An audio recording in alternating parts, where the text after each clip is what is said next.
Hello everyone, Assalamu alaikum. Welcome to my YouTube channel Talent Academy. Today we are discussing about the microbiology.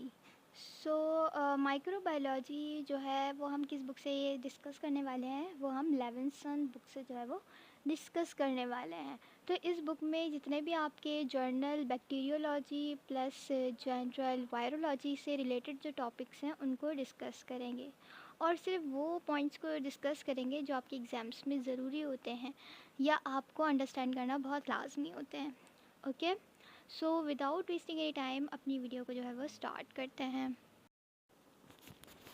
तो आपने यहाँ पर देखा कि ये जो हमारा बेसिक बैक्टीरियोलॉजी है उसके अंदर हमारे पास कौन कौन से टॉपिक्स आपको दिख रहे हैं। Bacteria compare with other organisms, ये वाला topic structure of bacteria cell, growth हो गई, इसकी जेनेटिक्स हो गई, ठीक है ना, क्लासिफिकेशन हमारे पास बैक्टीरिया की आ गई, human microbiome, pathogenesis, host defence, laboratory diagnosis, और इसके अलावा हम स्टेरिलाइजेशन एंड डिसइंफेक्टेंट करेंगे बिकॉज़ यही जो है वो हमारे पास इम्पॉर्टेंट है as a medical laboratory technologist. ठीक है, जो एमएलटी कर रहे हैं, जो लेबॉर्ट्री टेक्नोलॉजिस्ट बन रहे हैं, उनके लिए ये जो है वो इम्पॉर्टेंट टॉपिक है और ये आपके सेकेंड सेमेस्टर में जो है वो एक मेन सब्जेक्ट्स होता है।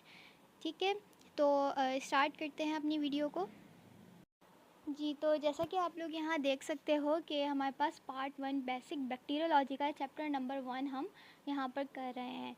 तो इसके अंदर हमारे पास जो फर्स्ट टॉपिक है वो आप लोग को दिख रहा होगा कि bacteria compare with other organism, यानी कि हम बैक्टीरिया को दूसरे ऑर्गेनिज्म से कंपेयर करेंगे। तो जो मेरे पास यहाँ हाईलाइटेड पॉइंट्स हैं इन्हीं को यहाँ पर हम डिस्कस करेंगे क्योंकि यही हमारे पास इम्पॉर्टेंट है। और बाकी जो अगर कोई चीज़ इंपॉर्टेंट होगी समझाने के लिहाज से तो वो मैं आपको ज़रूर समझाऊंगी। तो सबसे पहले हमारे पास यहाँ लिखा हुआ है कि microbes that cause infectious disease. अब ये कह रहे हैं कि वो माइक्रो ऑर्गेनिज़म, यानी माइक्रो ऑर्गेनिज़म सबसे पहले आपको पता होना चाहिए क्या होते हैं, यानी कि जो हम अपनी नेकेड आई से नहीं देख सकते, हमें उसको देखने के लिए माइक्रोस्कोप का इस्तेमाल करना होता है। तो वो जो माइक्रोब्स होते हैं वो जब इन्फेक्शियस डिजीज़ जब कॉज करते हैं तो उसके बारे में हम पढ़ते हैं। तो the agent of human infectious disease belong to 5 major group. अब जो जो ह्यूमन के अंदर इन्फेक्शियस डिजीज़ कॉज करते हैं, सिंपल के डिजीज़ कॉज करते हैं ह्यूमंस के अंदर, वो कौन कौन होते हैं? 5 मेजर ग्रुप्स हैं। अब उसके अंदर बैक्टीरिया आता है, fungi, protozoa, helminths and viruses आते हैं।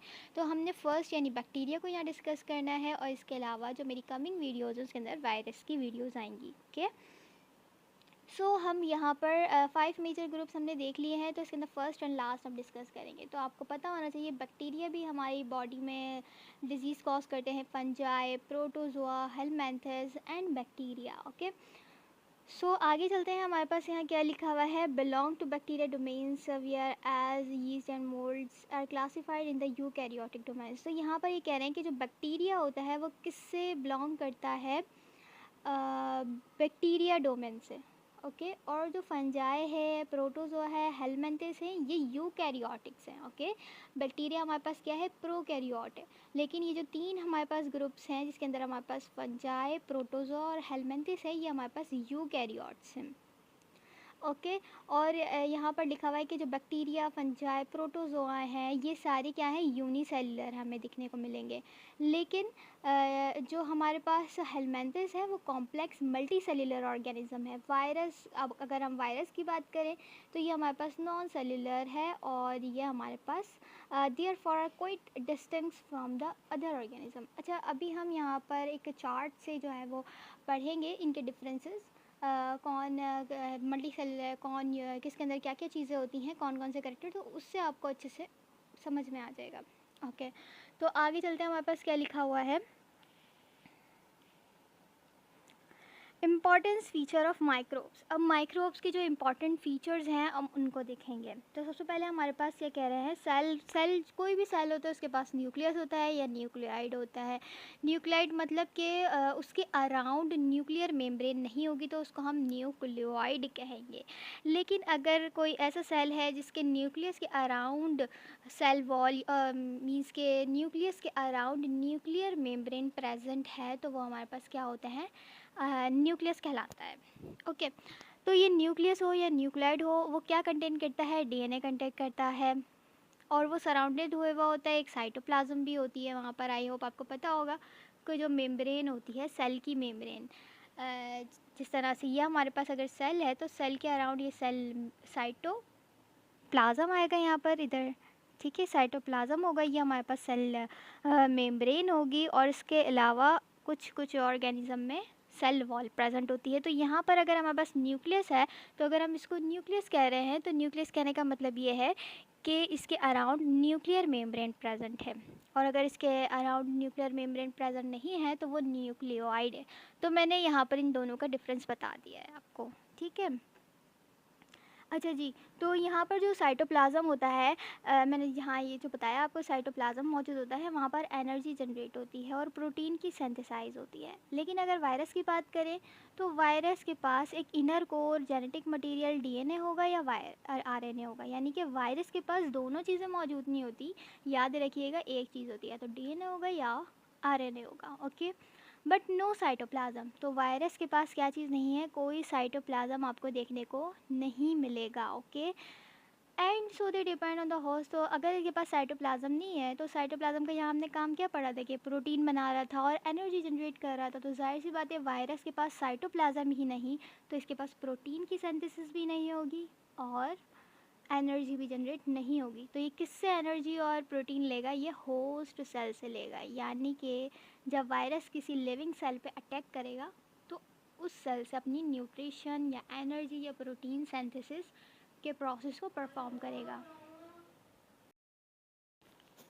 जी, तो अब हमारे पास बोल रहे हैं method of replication. Replication means के जिस तरह से एक सेल दो में डिवाइड होता है, ठीक है, तो किस तरह से जो है वो मेथड होता है। तो अगर हम बैक्टीरिया की बात करें तो उसके अंदर क्या होती है, बाइनरी फिशन, ओके, बैक्टीरिया के अंदर बाइनरी फिशन होती है। और अगर हम ह्यूमंस की बात करें तो उसके अंदर माइटोसिस होती है, या अगर हम प्रोटोजोआ की बात करें तो वो हमारे पास क्या होती है, माइटोसिस होती है, during which one parent cell जो होता है वो डिवाइड हो जाता है टू प्रोजेनी में, ओके। ये सिंपल बात है। यहाँ पर कह रहे हैं कि बैक्टीरिया बाइनरी फिशन से जो है वो रेप्लिकेट होता है। अगर हम यूकैरियोटिक सेल्स की बात करें जिसके अंदर ह्यूमंस आते हैं, प्रोटोजोअन्स आते हैं, हेलमेंथस आते हैं, तो इसके अंदर जो एक सेल दो में डिवाइड होता है वो with the help of the mitosis process के होता है। लेकिन अगर हम वायरस की बात करें तो वो हमारे पास कॉपीज़ तो बनाता है अपने न्यूक्लिक एसिड की और प्रोटीन की कॉपीज़ बनाता है, and then reassemble into the multiple progeny viruses, यानी कि एक उसका जो वायरस का सेल होता है वो बहुत सारी कॉपीज़ बनाता है और वो सेम होती हैं। उसका जो जेनेटिक मटेरियल यानी कि न्यूक्लिक एसिड है और प्रोटीन्स हैं वो एक सेल से बहुत सारे बनते हैं, हंड्रेड्स, तकरीबन 100 जो है वो हमारे पास इसकी कॉपीज़ बनती हैं और वो सेम होती हैं। तो ये हमारे पास मेथड किसका है, वायरस का है। बैक्टीरिया याद रखिएगा बाइनरी फिशन से जो है वो रेप्लिकेट करते हैं। अब यहाँ पर कह रहे हैं कि एक्सेप्शन है।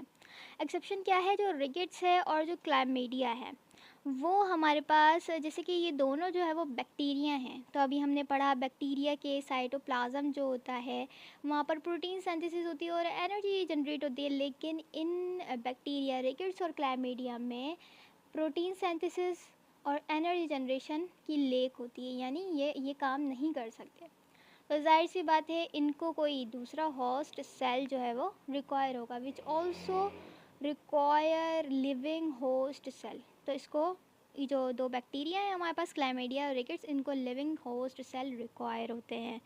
Bacteria can replicate extracellularly, okay. I hope आप अंडरस्टैंड कर पाए होंगे कि जो बैक्टीरिया है, रिकेट्स और क्लैमिडिया, ये एनर्जी जनरेट नहीं कर सकते, ना प्रोटीन सिंथेसिस कर सकते हैं। इनको किसकी ज़रूरत है, होस्ट सेल की ज़रूरत होती है, ओके।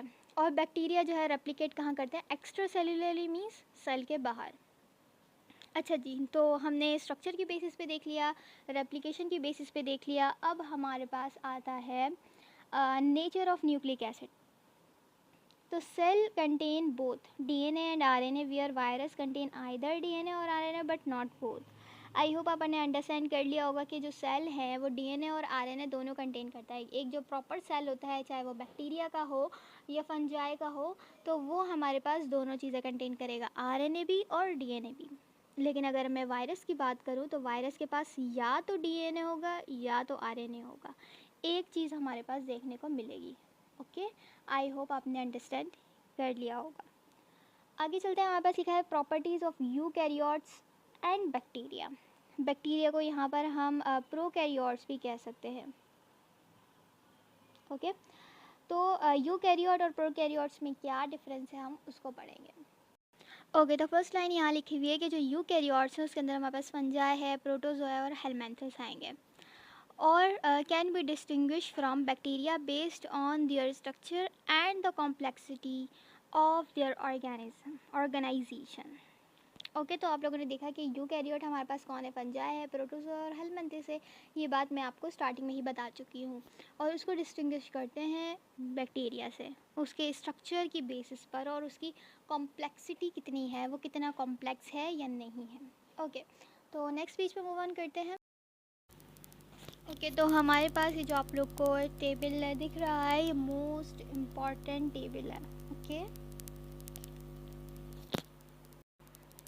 आपने इस टेबल को बहुत अच्छे से जो है वो याद कर लेना है। जैसे कि हमारे पास कैरेक्टरिस्टिक्स लिखे हुए हैं, सेल वॉल और डायमीटर लिखा हुआ है, nucleic acid, types of nucleus, ribosome, mitochondria, nature of outer surfaces, motility and mode of application, जिसके अंदर हमारे पास वायरस को डिफ्रेंशिएट किया हुआ है, बैक्टीरिया को, फंजाई को एंड पैरासाइट्स को। ओके, तो वायरस का अगर हम सेल वॉल देखें तो उसके पास नहीं होती, बैक्टीरिया के पास जो है वो हमारे पास सेल वॉल मौजूद होती है, फंजाई के पास भी होती है, और पैरासाइट्स के पास आधों के पास होती, यानी कि कुछ के पास होती है कुछ के पास नहीं होती। ओके, तो यहाँ पर डायमीटर्स दिए हुए आप देख सकते हो। जैसे कि न्यूक्लिक एसिड बताया हुआ है कि वायरस के पास एक चीज़ होगी, या तो डीएनए या तो आरएनए। बैक्टीरिया के पास दोनों चीज़ें होंगी, फंजाई के पास भी और पैरासाइट्स के पास भी। टाइप्स ऑफ न्यूक्लियस की अगर हम बात करें तो वायरस के पास तो न्यूक्लियस ही मौजूद नहीं है, लेकिन अगर बैक्टीरिया की बात करें तो न्यूक्लियोइड मौजूद है, मीन्स कि उसके पास जो न्यूक्लियर मेम्ब्रेन है वो मौजूद नहीं है, बाकी न्यूक्लियाइड है। लेकिन फंजाई की बात करें तो वो पूरा न्यूक्लियस मौजूद है, न्यूक्लियर मेम्ब्रेन भी उस पर बाउंडेड हुई हुई है। पैरासाइट की अगर हम बात करें तो उसका भी यही है कि मेम्ब्रेन बाउंडेड न्यूक्लियस है। और अगर राइबोसोम्स की बात करें तो वायरस के पास कोई राइबोसोम्स नहीं है, बैक्टीरिया के पास 70S राइबोसोम्स है, याद रखिएगा इसको। लेकिन फंजाई के पास 80S और पैरासाइट के पास 80S। ओके, माइटोकॉन्ड्रिया एब्सेंट है वायरस के अंदर, बाकी बैक्टीरिया में भी, और फंजाई के पास माइटोकॉन्ड्रिया मौजूद है और पैरासाइट्स के पास भी। अगर आउटर मेम्ब्रेन की बात करें ना, नेचर ऑफ आउटर सरफेस की, तो वो यहाँ पर प्रोटीन, कैप्सिड और लाइपोप्रोटीन एनवेलप है। ये आपको अच्छे से जब समझ आएगा जब हम बेसिक वायरोलॉजी को डिस्कस करेंगे। ओके, तो यहाँ पर हमारे पास है बैक्टीरिया के rigid cell, rigid wall containing peptidoglycan. अच्छा, इसके यहाँ पर क्या मौजूद है, पेप्टाइडोग्लाइकन मौजूद है इसकी सेल जो आउटर सरफेस है वहाँ पर। यहाँ पर काइटिन है, यानी कि सेल वॉल की बात करें कि इसके पास ये चीज़ है आउटर पे, इसके पास पेप्टाइडोग्लाइकेन है। फंजाई के पास काइटिन की सेल वॉल है, इसके पास फ्लेक्सिबल जो है वो मेम्ब्रेन मौजूद है, जिसको हम सेल मेम्ब्रेन कहते हैं। बाकी मोटिलिटी जो है वो नहीं है, इसमें कुछ के पास मोटिलिटी है, फंजाई में तो कोई मोटिलिटी नहीं है। ये हमारे पास क्या होते हैं, सिसाइल होते हैं। पैरासाइट, ज़्यादातर पैरासाइट क्या है हमारे पास, मोटिलिटी है, यानी कि एक जगह से दूसरी जगह मूव कर सकते हैं। अच्छा, मोड ऑफ रेप्लिकेशन की मैंने पहले ही बताया था कि वायरस में कोई मोड ऑफ रेप्लिकेशन नहीं है, बस एक वायरस जो है वो 100 ऑफ दी प्रोजेनी बना लेते हैं। अदरवाइज़ यहाँ पर जो है वो एक वायरस पार्टिकल 2 में डिवाइड नहीं होता, 100 में डिवाइड होता है तकरीबन। बाकी बैक्टीरिया बाइनरी फ्यूजन करते हैं, फंजाई बर्डिंग और दी माइटोसिस करते हैं, और पैरासाइट माइटोसिस करते हैं। ओके, तो ये आपको टेबल अच्छे से रिमाइंड होना चाहिए, ठीक है। आगे चलते हैं, हमारे पास क्या लिखा हुआ है जी। तो फंजाई और जो प्रोटोजोआ और हेलमिंथेस है उसके पास क्या है, हमारे पास ट्रू न्यूक्लियस मौजूद है, ठीक है। तो ट्रू न्यूक्लियस किसको कहते हैं, जिसके पास हमारे पास क्या हो, न्यूक्लियर मेम्ब्रेन मौजूद हो और विद मल्टीपल क्रोमोसोम्स, यानी कि पेयर होंगे क्रोमोसोम्स के, ठीक है। हमने पढ़ा है इंटर में भी के पेयर होंगे, क्रोमोसोम्स के पेयर्स मौजूद होते हैं, पेयर में होते हैं हमेशा क्रोमोसोम्स। तो ये जो 3 ग्रुप्स हैं, फंजाई, प्रोटोजोआ, हेलमिंथेस, के पास क्या होते हैं, मल्टीपल ग्रुप्स होते हैं, न्यूक्लियर मेम्ब्रेन होती है, माइटोसिस अपैरेटस होते हैं, और बाकी equal allocations of the chromosomes to progeny cell. अब यहाँ पर न्यूक्लियोइड की बात करें तो न्यूक्लियोइड मैंने आपको बताया है वो किस में मौजूद होता है, बैक्टीरिया सेल में मौजूद होता है। किस पे कंसिस्ट होता है, single circular molecule of DNA भी मौजूद होता है, सर्क्यूलर मॉलिक्यूल ऑफ डीएनए याद रखिएगा।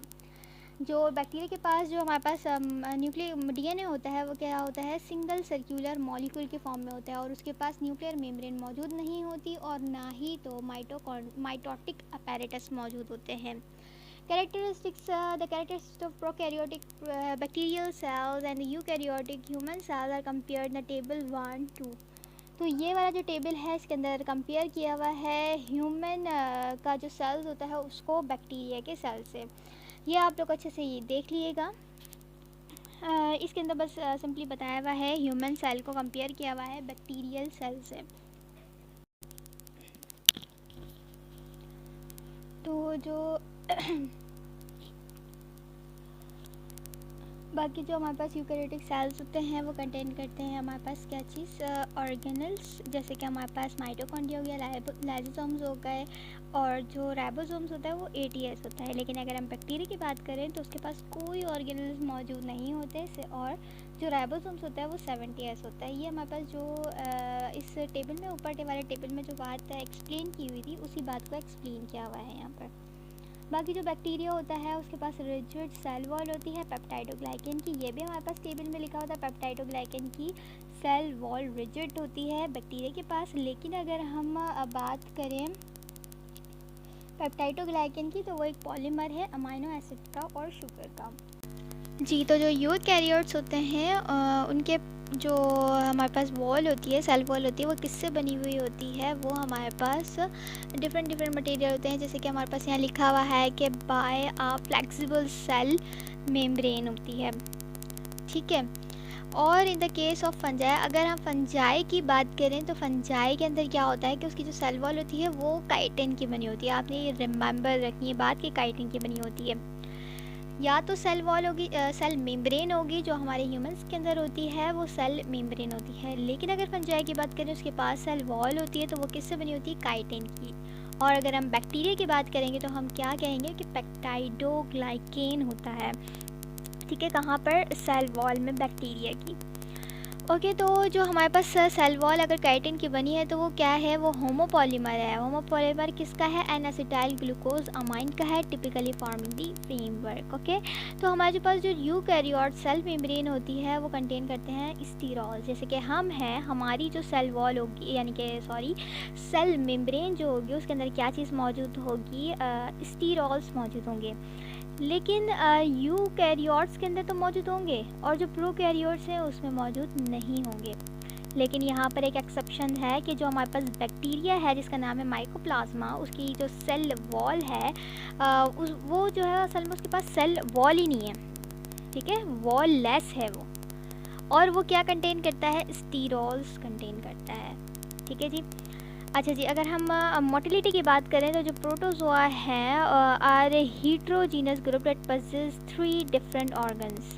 जैसे कि जो प्रोटोजोआ होते हैं उनके पास क्या चीज़ होती है, लोकोमोशन करने के लिए फ्लैजिला, सीलिया एंड स्यूडोपोड्स मौजूद होते हैं। द मोटिलिटी या motile bacteria move only by means of flagella, यानी कि अगर बैक्टीरिया लोकोमोशन कर रहा है यानी एक जगह से दूसरी जगह मूव कर रहा है तो वो with the help of the flagella move करेगा।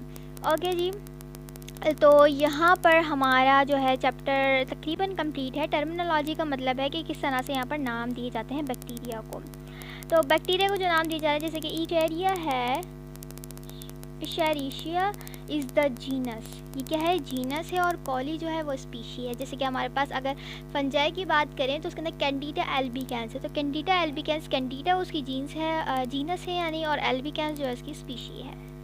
टिपिकली अगर हम बात करें वायरस की है वो सिंगल नेम, जैसे वायरस का सिंगल नेम होता है polio virus, measles virus, rabies virus, तो इसके अंदर कोई जीनस और स्पीशी का कॉन्सेप्ट नहीं है।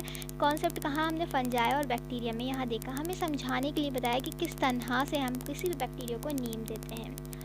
तो देखा आप लोगों ने कैंडिडा जो है वो इसकी जीनस का नाम है और एल्बिकेंसिस का क्या कहते हैं स्पीशीज का नाम है। आई होप आप समझ गए होंगे टर्मिनोलॉजी मीन्स क्या होता है कि किसी भी बैक्टीरिया को किस तरीके से हमने नेम देना है। पहले उसका जो है वो जीनस आएगा, देन उसकी स्पीशीज आएगी। ये तो हमने अपनी इंटर क्लास में भी पढ़ा था जी। तो अब हमारे पास है पर्ल्स। पर्ल्स का मतलब अब चैप्टर जो है तकरीबन कंप्लीट हो गया है। अब बस पर्ल्स का मतलब होता है समरी या की पॉइंट्स जो होते हैं वो। तो यहाँ पर हमारे पास क्या लिखा हुआ है कि जो द एजेंट जो हमने अभी पढ़ा है ना पूरे चैप्टर में, बस उसकी एक समरी समझ लीजिए। जैसे कि एजेंट इन्फेक्शन जो कॉज करते हैं ना, जो डिजीज़ कॉज करते हैं ह्यूमंस के अंदर, वो बैक्टीरिया है, फंजाई है, प्रोटोजोआ है, हेलमिंथिस एंड वायरसेस हैं। बैक्टीरिया, फंजाई, प्रोटोजोन, हेलमिंथिस किससे कंपोज करते हैं? सेल पर कंपोज है, लेकिन वायरस जो है वो नॉन सेलुलर है। तो इतनी इजी बातें तो मैंने आप लोग को बताई है। नेक्स्ट पेज पे मूव ऑन करते हैं जी। तो अब हमारे पास पॉइंट क्या है कि बैक्टीरिया की जो सेल होता है वो do not have a membrane bounded nucleus नहीं होता। तो मेम्ब्रेन बाउंडेड न्यूक्लियस नहीं है, इसका मतलब इसके पास बैक्टीरिया के पास क्या है? न्यूक्लियोइड है। लेकिन अगर हम ह्यूमन की बात करें, फंगल की बात करें, प्रोटोजोआ की बात करें, हेलमिंथिस की बात करें, उनके सेल के अंदर क्या चीज़ मौजूद होती है? मेम्ब्रेन बाउंडेड न्यूक्लियस मौजूद होता है। और अगर हम बात करें कि सारे सेल कंटेन क्या करते हैं? डीएनए भी और आरएनए भी। लेकिन जो हमारे पास वायरस होते हैं वो कंटेन करते हैं या तो डीएनए या तो आरएनए, लेकिन दोनों नहीं कंटेन करते। इसके अलावा हम बात करते हैं जो फ्लेक्सिबल मेम्ब्रेन होती है, जैसे कि हमारे पास बैक्टीरिया है और फंगल सेल की होती है, are surrounded by a rigid cell wall. जो बैक्टीरिया है उसकी बैक्टीरिया और फंजाई दोनों की जो सेल, उसके पास सेल वॉल भी है और सेल मेम्ब्रेन है, दोनों हैं। तो सेल मेम्ब्रेन जो है ना, ये फ्लेक्सिबल मेम्ब्रेन, प्लाज्मा मेम्ब्रेन जिसको कहते हैं, उसके सराउंड एक सेल वॉल मौजूद है। रिजिड सेल वॉल का मौजूद है। Where as the human, protozoa, helminths, इनके पास सिर्फ और सिर्फ फ्लेक्सिबल सेल मेम्ब्रेन है, इनके पास सेल वॉल मौजूद नहीं है। किसके पास सेल वॉल मौजूद नहीं है? ह्यूमन, प्रोटोजोन और हेलमिंथिस के पास। ठीक है जी। मोस्ट जो बैक्टीरिया होते हैं उनके पास सेल वॉल होती है जो कि कंटेन करते हैं पेप्टाइडोग्लाइकेंस। जैसे वेयर एज जो फंगल सेल है उसके पास क्या होता है? उसकी सेल वॉल में काइटिन मौजूद होता है। आई थिंक आपको अच्छे से क्लियर हो गया होगा कि सारी जो हमने डिस्कशन की है। ओके, कोई भी क्यूरी हो तो आप कमेंट सेक्शन में पूछ सकते हैं। तब तक के लिए अल्लाह हाफिज़। Thank you so much.